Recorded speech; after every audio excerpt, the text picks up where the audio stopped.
नमस्कार दोस्तों, आप देख रहे हैं द हिंद 24 न्यूज। मैं हूं आपके साथ आकांक्षा सोनी। चलिए नजर डालते हैं आज की मुख्य खबरों की ओर। वर्तमान शिक्षा में सनातन का समावेश। आदित्य शर्मा IIT BHU से पढ़ाई करके प्रोफेसर हैं और प्रयागराज में निजी संस्था के द्वारा बच्चों में पश्चात शिक्षा के साथ वर्तमान में B+ यानी 20 से 22 वर्ष तक के बच्चों को सनातनी आध्यात्मिकता के साथ जोड़ते हुए और निरंतर कुंभ मेला में कार्य करते हैं। नमस्कार, द हिंद 24 न्यूज में आपका स्वागत है।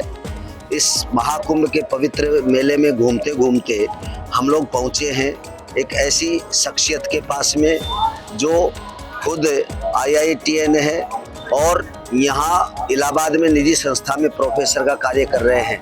उनसे मुलाकात करके और हम लोग जानना चाहेंगे कि आधुनिक संस्कृति और जो आधुनिक शिक्षा है उसके साथ में तालमेल कितना है। चलते हैं उनके पास। नमस्कार जी, नमस्कार। आपका न्यूज़ 24 में स्वागत है। धन्यवाद। और आज इस महाकुंभ में आप लोग पधारे और शायद मैंने सुना है कि आप अन्न क्षेत्र और भंडारा भी कर रहे हैं। भंडारा अन्न क्षेत्र की सेवा हमारी तरफ से चलती रहती है। तो हमारे संस्थान से जुड़े हुए कुछ लोग हैं, हमारे जी परिवार के भी लोग हैं, कुछ हमारे साथी संगी हैं जी। सारे लोग मिलके हम अपना अन्न क्षेत्र चलाते हैं, जितनी सेवा हो सकती करते हैं जी। हम आपसे ये जानकारी चाहते हैं कि आपने इस अध्यात्म के इस पूरे मतलब इस समुद्र को देखा है। इस महासमुद्र में आपने क्या एक नयापन देखा और पुरातन संस्कृति के भी आपने दर्शन किए होंगे। इसमें और साधुओं की वर्तमान स्थितियों में क्या अंतर दिखाई दिया? अब ये आपने जो पूछा काफी जटिलता भरा हुआ क्वेश्चन है।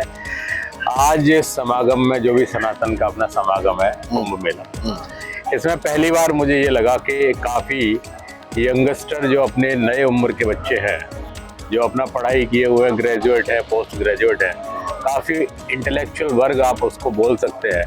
अब इंटेलेक्चुअलिटा खैर मैं ऐसा मानता हूँ कि विद्वान जो होते हैं वो सिर्फ यही किताबें पढ़ने से नहीं होते, बाकी भी बहुत तरीके के विद्वान है अपने पास। लेकिन आजकल के जो नए बच्चे हैं उनको सनातन की मुख्य धारा से जोड़ना या उनके रहने खाने का तरीका या उनके सोपान का तरीका सही करवाना, उनकी एनर्जी को सही डायरेक्शन में एक चैनलाइज करने का एक रास्ता दिखाना, ये कुंभ के इस तरीके का मतलब एपी सेंटर है। जब वो आएंगे तो यहाँ के ट्रेडिशन से, कल्चर से रूबरू होंगे तो कहीं ना कहीं उनका विचारधारा जो होगा, धर्म न कहें, मैं नहीं कहता, आजकल के बहुत ज़्यादा बच्चे पढ़ भी जाते हैं तो एथिस्ट हो जाते हैं, नास्तिक हो जाते हैं। तो नास्तिकता में भी हो सकता है उनका एक कोई डेप्थ थॉट रहता है जिसके पीछे वो थोड़ा सा अडिग रहते हैं कि नहीं हम ऐसे ही रहना चाहते हैं। तो मतलब कम से कम वो खुले विचारों से यहाँ आ रहे हैं, समझ रहे हैं, फिर जो उनकी चॉइस है उसके अकॉर्डिंग अपनी विचारधारा बना रहे हैं। तो ये मुझे इस समागम का बड़ा अच्छा हिस्सा लगा। ठीक है, आपने युवा के बारे में चर्चा की, इसी संदर्भ में अपन लोग एक विचार जोड़ते हुए आगे बढ़ते हैं। इसमें अभी मेले में एक बहुत ही मीडिया में प्रचलित है, वो अभय सिंह जी नाम से, जो IITN भी है और जूना अखाड़े में उन्होंने दीक्षा भी ली और कुछ दिनों के उपरांत उसको अखाड़े से निकाल दिया। तो उनका प्रवेश करने का उद्देश्य और निकालने का कारण अगर आपके व्यक्तिगत रूप से समझ में आता है उसे स्पष्ट। अरे ये मेरे निजी व्यक्तिगत विचार ही हैं। मतलब मैं ये मानूंगा कि उन्होंने जूना में अपनी ना कोई सदस्यता ली थी, ना ही कोई दीक्षा ली थी। मैं ये मानता हूँ कि ये कहना बड़ा गलत होगा कि उनको निकाल दिया, और अगर निकाल दिया तो जो सामने वाले जो लोग निकालने में सहयोग कर रहे हैं वो यहाँ पर मोरली ग्राउंड पर गलत है। हमारे एक भाई भी हैं, साथी हैं, और वो भी हमेशा ये चर्चा करते रहे हैं कि ये गलत हुआ है, और उनका इस पे एक पक्ष भी रहता है। चतुर्वेदी साहब हमारे कहते हैं कि यार उस बंदे को क्यों निकाला जाए, वो इतनी अच्छी डिग्री इंटेलेक्चुअलिटी लेवल को प्रूफ किया है। जो भी सरकार के नियम है, कानून है IT एग्जाम के, उसको क्वालिफाई किया, क्वालिफाई करके वो यहाँ पर आया, उसने अपनी विचारधारा को समागम मतलब सनातन के साथ संगम बनाने की कोशिश करने के बाद वो और भी अपने जैसे जितने चहेते लोग हैं जो दुनिया में किसी न किसी पेन से ग्रसित है, वो भी तो धीरे धीरे इसी मुख्य धारा में जुड़ते। वो जोड़ने के लिए एक लीडर का भी काम कर सकते थे, एक बढ़िया इन डेप्थ थॉट में भी जाके वो बात करते हैं, साइंटिफिक रीजन भी उनके पास होते हैं।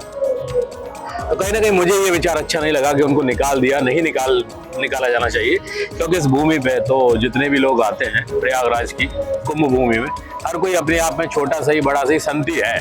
तो अगर वो संत है तो मतलब IITian बाबा नाम से आजकल वो फेमस हो गए। उन्होंने एक बढ़िया वाक्य बोला है, लोग आजकल उसको बार बार दोहराते रहते। बड़े बड़े लोगों को मैंने दोहराते हुए सुना है कि भाई कहाँ तक ज्ञान बटोरोगे, कहाँ तक जाओगे, आओगे तो बाद में यहीं आओगे, कहाँ जाओगे। तो इस तरीके के उनके जो विचार हैं या जो उनकी माउथ पब्लिसिटी है, अगर वो हो रही है तो कोई नेगेटिव कॉज के लिए नहीं हो रही, पॉजिटिव के लिए हो रही है, तो बंदे को आगे बढ़ना चाहिए। क्या हो गया, कल को मैं मेरी कोई बात नहीं होती, लेकिन कल को अगर कोई वो अपना संस्था खोले, निजी कोई अखाड़ा खोले, तो उसका नाम भी तो रख सकते हैं मानव अखाड़ा हो।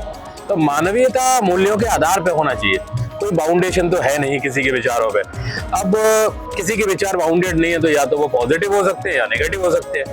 अब ये भी एक रेफरेंस फ्रेम है कि भाई कोई उसे अच्छा समझ रहा है तो कोई उन विचारों को गलत भी समझ रहा होगा। तो धीमे धीमे हम अपनी परिपाटी तय करेंगे कि एक मानव की जो संस्कृति होती है, ट्रेडिशन होता है, उन मूल्यों के आकलन के आधार पर क्या पॉजिटिव है क्या नेगेटिव है। मैं तो बी पॉजिटिव का मतलब इतना मानता हूँ, जैसे नए नए जो लोग होते हैं, जो मेरे पास बच्चे वगैरह कोई भी आते हैं, कहते हैं what is meaning of be positive. Be positive का सिंपल मतलब है अंडर द एज ऑफ 22 21 आप जो चीज अपने माँ बाप को ना बता पाए, फोन पे ना समझा पाए, वो सब आपके लिए नेगेटिव है। आप सिगरेट पी रहे हो, सिगरेट अपने पिताजी के सामने नहीं पी सकते, नेगेटिव है। भाई आप कोई और काम कर रहे हो जो अपने पिताजी के माताजी के सामने नहीं कर सकते, वो सारी चीजें नेगेटिव आती है। तो अंडर एज जो होते हैं वो इतना आध्यात्मिक लगाव के कारण इतना डेप्थ में वो समझ नहीं पाएंगे, क्योंकि देखिए एक तो वो एकेडमिक्स पढ़ते हैं, सनातन को जानना भी जरूरी है, नहीं तो हमारी ये अध्यात्म की जो परिपाटी चली आ रही है, ये जुड़ाव की, ये सब खत्म हो जाएगी। आजकल हम कुंभ में देखते हैं बड़े बूढ़े ज्यादा दिखते हैं। बीच में एक निवेदन करता हूँ, जी। तो क्या इतने हाई क्वालिफाइड लोग ही अध्यात्म को समझते हैं ना, साधना पथ के रहने वाले? आपकी बात से लग रहा है। नहीं, ऐसा नहीं है। अध्यात्म को कोई भी समझ सकता है, मैंने कहा, लेकिन मैं ये कह रहा हूँ कि जो अगर कोई इतना किताब पढ़ने के बाद अध्यात्म को अपनाना चाहता है, तो कम से कम इतना फ्रीडम दो उसे कि वो आराम से तहे दिल से अपनाए उसे। उसमें इंडेप्थ जाएगा, कुछ आप ज्ञान बांटो, कुछ वो लर्न करेगा, कुछ वो देगा, ये सब चलता रहेगा, तभी तो सनातन आगे बढ़ेगा। देखिए तो इसमें क्या है ना, एक अलग से एक जो व्यवस्था कर दी गई है ना कि ये यहाँ पे ये पोस्ट है। ऐसे ही तमाम खबरों के लिए जुड़े रहिए द हिंद 24 न्यूज के साथ।